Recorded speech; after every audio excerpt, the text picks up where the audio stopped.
Siendo las 13:32, estamos de vuelta y ya recibimos a continuación a nuestro primer invitado de este segmento.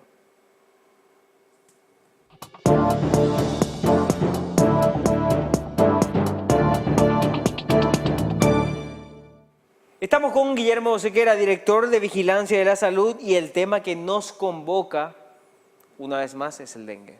Director, ¿qué tal? ¿Cómo está? ¿Qué tal, Matías? Mucho gusto. Gracias por la invitación. Y un tema que no deja de ser recurrente, director, ¿verdad? El hablar de todo lo que involucra en cuanto al dengue, los casos que tenemos confirmados, ¿verdad?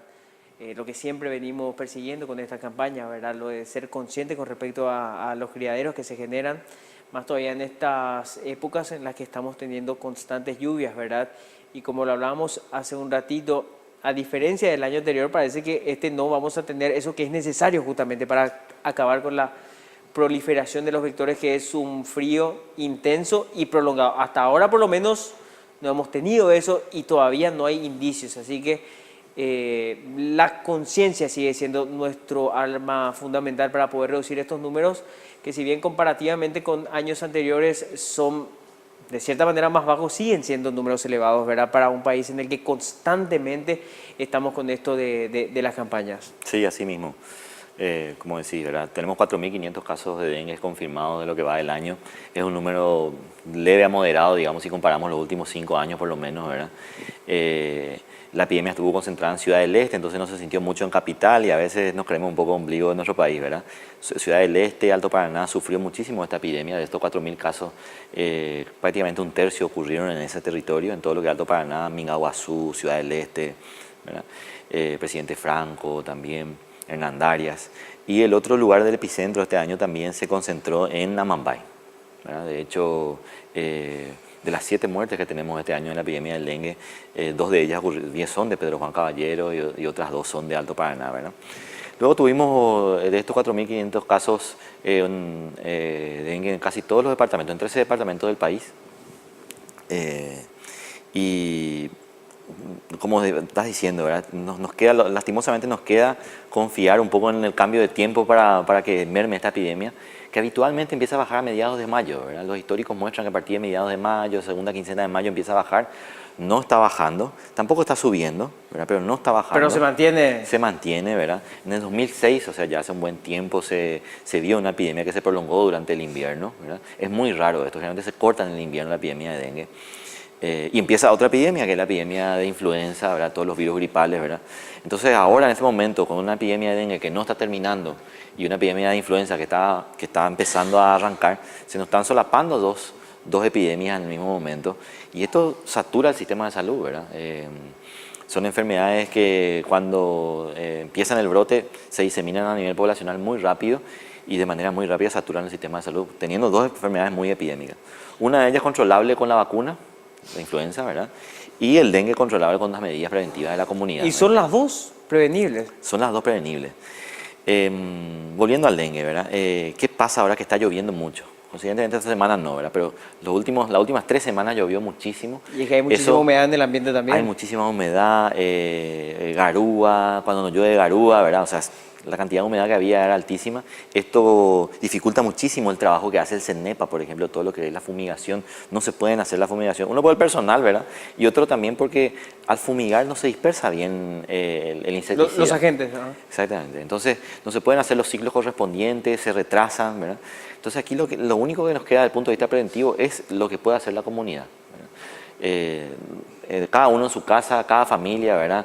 No digo ni siquiera todos los días, por lo menos día por medio de una actividad, encima de actividad física, mejora el nivel cardiovascular, ¿verdad? Mirarlo de ese lado. Mirarlo de ese lado, 10 minutos con los chicos, ¿verdad? Salir a recorrer un poco alrededor de la casa, tanto afuera como adentro, ¿verdad? ¿De qué objeto está coleccionando agua? ¿De qué objeto es identificable como un criadero, ¿verdad?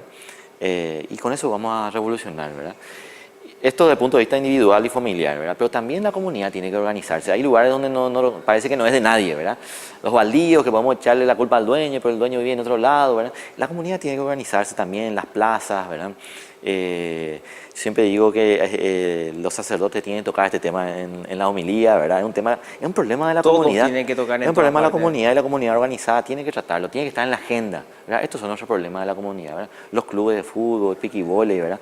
Pueden articularse un poco y un trabajito semanal ayuda muchísimo. Y por ahí no es que le salva a uno, pero sí le salva al prójimo, a la familia que está a 1 o 2 cuadras, ¿verdad? Que puede sufrir, que puede morir por una enfermedad totalmente prevenible.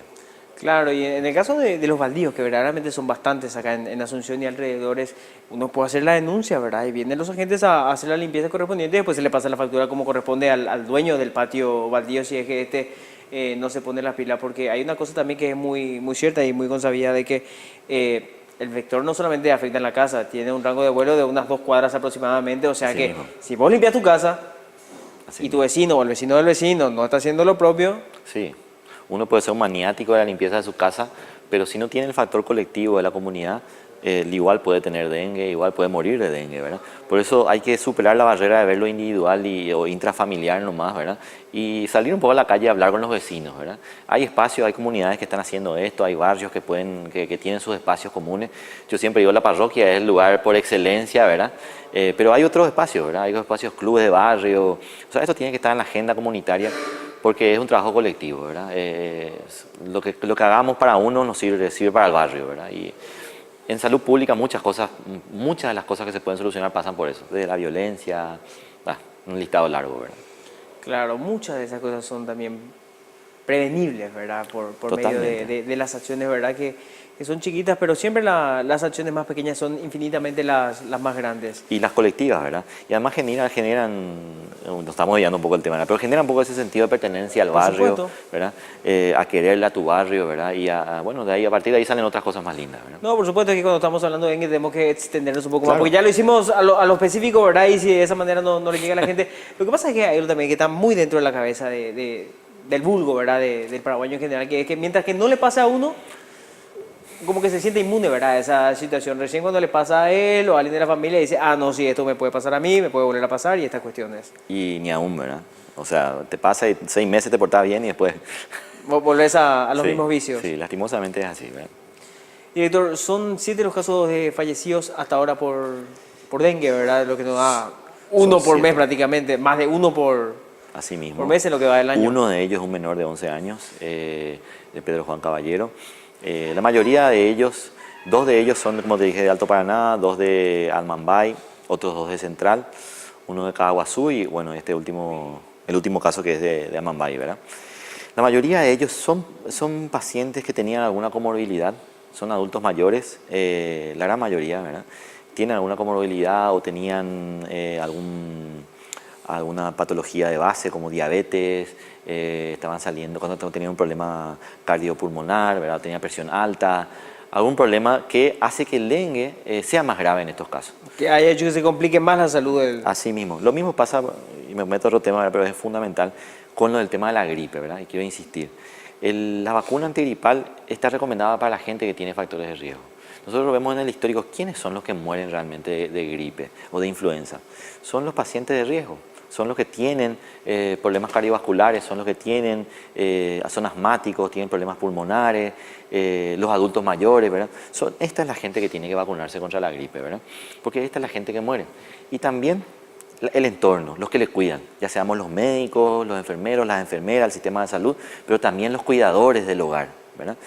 Entonces, una estrategia preventiva que involucre, que tenga una visión de factores de riesgo, es mucho más económica y todo, ¿no? Director, tengo también anotado acá, para tocar un poquitito del tema, de que hay una alerta regional sobre sarampión y fiebre amarilla. Así es. En la región tenemos casos de fiebre amarilla, una enfermedad que tiene un 40% de letalidad. O sea, de 2 En Brasil se personas. están registrando en su mayoría estos casos, En Brasil, una epidemia bastante grande que va desde Minas Gerais hasta prácticamente la zona de Florianópolis. También lo que es el estado de Paraná, un estado que está colindante con Paraguay, ¿verdad? La zona de Paranaguá hubieron casos, ¿verdad? Son zonas de mucha asiduidad para los paraguayos. Para los paraguayos, ya sea por comercio, ya sea por turismo, por trabajo también, ¿verdad? Es una enfermedad en la que se necesita para que esa enfermedad se disemine, el Aedes aegypti. Nosotros tenemos el Aedes aegypti. O sea, si viene un enfermo aquí y le pica el mosquito, con facilidad se va a diseminar. Entonces, ¿cómo empieza esta enfermedad? Los primeros 2 días es muy similar al dengue, ¿sí? Fiebre, dolores musculares, los síntomas. A consultar. El antecedente de viaje o el antecedente de haber estado en contacto con un extranjero es muy importante. El sarampión, la misma historia. El sarampión, por el tema de Venezuela, el sistema de salud de Venezuela que no está bien, empezó un brote de sarampión en este país y se empezó a diseminar con la migración de los venezolanos a los países limítrofes, principalmente Brasil, norte de Brasil, todo el estado de Amazonas y Colombia. Son los países que más casos de sarampión están teniendo, pero también tenemos casos en Chile, en Perú, en Ecuador, en Argentina, siempre relacionados a la movilidad que tienen los venezolanos o de algunos. Tuvimos un caso, por ejemplo, de un ruso, porque en Europa también tenemos el tema de los antivacunas, ¿verdad? Y mucha gente no se está vacunando y ya tenemos epidemias de sarampión por eso. Está volviendo el sarampión una enfermedad ya vieja, hace 20 años que no tenemos en el Paraguay. Entonces, extranjeros que no se están vacunando, que están ingresando a la región y de alguna manera, no quiero decir que es una crónica de un caso de sarampión anunciado, ¿verdad? Pero es muy probable que tengamos un caso de sarampión. Estamos alerta en el sistema de salud, ¿verdad? De hecho, nos llegan notificaciones prácticamente semanales de sospechas de casos. Sarampión se parece mucho a un montón de otras enfermedades. Fiebre, dolores musculares, un poco de rinitis, un poco de conjuntivitis, un poco de tos y lesiones exantemáticas en la piel. Se parece a un montón de enfermedades, ¿verdad? Pero los médicos ya están sospechando de sarampión por esta alerta. Parece que es sarampión, el laboratorio central nos está ayudando, ¿verdad? Pero estamos ante las puertas de que entre esta enfermedad. De una posibilidad. Es una posibilidad, por eso es importante si uno va a viajar a Venezuela o va a ir a Europa. En Nueva York tenemos una epidemia gigantesca. Chicago y Nueva York son ciudades que hoy día tienen una epidemia marcadísima de sarampión, que también hacían años que no tenían, ¿verdad? Hay un rebrote entonces. Hay un rebrote a nivel global, un problema global, ¿verdad? Que en el país hasta el momento, por suerte, no lo registramos, no lo tenemos. Y bueno, tenemos que estar alerta a esto, ¿verdad? La gente tiene que estar alerta y también el sistema de salud, ¿verdad? Director, hablamos de dengue, hablamos de fiebre amarilla, hablamos de sarampión, hablamos de muchas enfermedades y siempre vamos a remarcar que la prevención en todos los casos es la mejor manera de justamente evitar malos momentos, porque todas estas enfermedades generan malos momentos, ¿verdad? Tanto para la persona como para el sistema de salud, que muchas veces se ve abarrotado, ¿verdad? Por la cantidad de personas que están acudiendo a los centros asistenciales. Así es, malos momentos que van desde un reposo, ¿verdad? Que es lo ideal para recuperarse, hasta la muerte de un caso, ¿verdad? Son enfermedades que parecen muy leves, pero que en sus números, cuando superan la barrera de los 1000, 2000, estamos hablando de 10.000 casos, uno muere. Y eso nos puede tocar, ¿verdad? Ya de nuestra familia. Entonces hay que mirar un poco de esto, como hablamos antes, ¿verdad? La visión de cuidarnos entre todos, ¿verdad? Si yo me cuido, pero porque estoy cuidando a vos también. Si yo me pongo como médico la vacuna por ejemplo, de la gripe, pues yo no soy persona de riesgo. Yo no tengo ninguna enfermedad, yo no me voy a complicar si tengo una gripe, ¿verdad? Pero yo me pongo por mis pacientes, ¿no? Y también los cuidadores, los que tienen en su casa algún enfermo, algún diabético, una persona que está saliendo del cáncer con quimioterapia, o un abuelito, o un bebé, ¿verdad? También debería, o una embarazada, también debería vacunarse, ¿verdad? Está hablando de la vacuna, ¿verdad? Claro. Pero son medidas que uno las hace por el otro, ¿verdad? Y también, yo creo que también con el dengue, con todo esto, hay que pensar un poco de esa manera y va a cambiar un poco el chip. Director, ante síntomas o sospechas de alguno de estos casos, acudir a un centro asistencial. Así es. Estamos hablando de enfermedades que se parecen mucho. Todas empiezan por fiebre, todas empiezan por dolores musculares, algunas lesiones en piel, todas. Desde el sarampión, el dengue, el zika, el chikungunya, la fiebre amarilla, ¿verdad? Todas empiezan por lo mismo. La influenza también, ¿verdad? Fiebre, dolores musculares, antes de ir hacia la parte respiratoria. Las primeras 48 horas son vitales en el diagnóstico y también en el tratamiento. La persona cuando tiene los casos de fiebre tiene que ir a consultar por lo menos las 48 horas, porque la medicación que va a recibir en ese momento es más útil que cuando sí la recibe después, en el caso de la gripe, ¿verdad? Director, y también las medidas de control. Y por último, la automedicación, tratar de evitarla en lo que sea posible.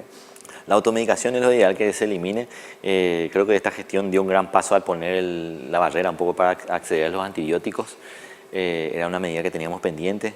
Hoy día en la automedicación ya no están más los antibióticos así en acceso tan fácil, ¿verdad? Mucha gente cree que es un punto negativo. La verdad que es una gran medida de salud pública. Éramos uno de los últimos países en Sudamérica que no aplicaba esta medida. Ahora la automedicación vamos a apuntar a otros puntos. Ya por lo menos sacamos el antibiótico del grupo de medicamentos que la gente accedía de manera muy fácil, como caramelo casi, automedicarse. Ahora nos quedan otros medicamentos y vamos a ir tomando las medidas necesarias. Director, muchas gracias por su visita. Esperamos que la próxima vez que esté por acá estemos hablando de un panorama mucho más positivo, ¿verdad?, en materia de estos casos. Siempre hay algo nuevo que contar. Director, gracias por la visita. A la orden cuando quieran. Encantados.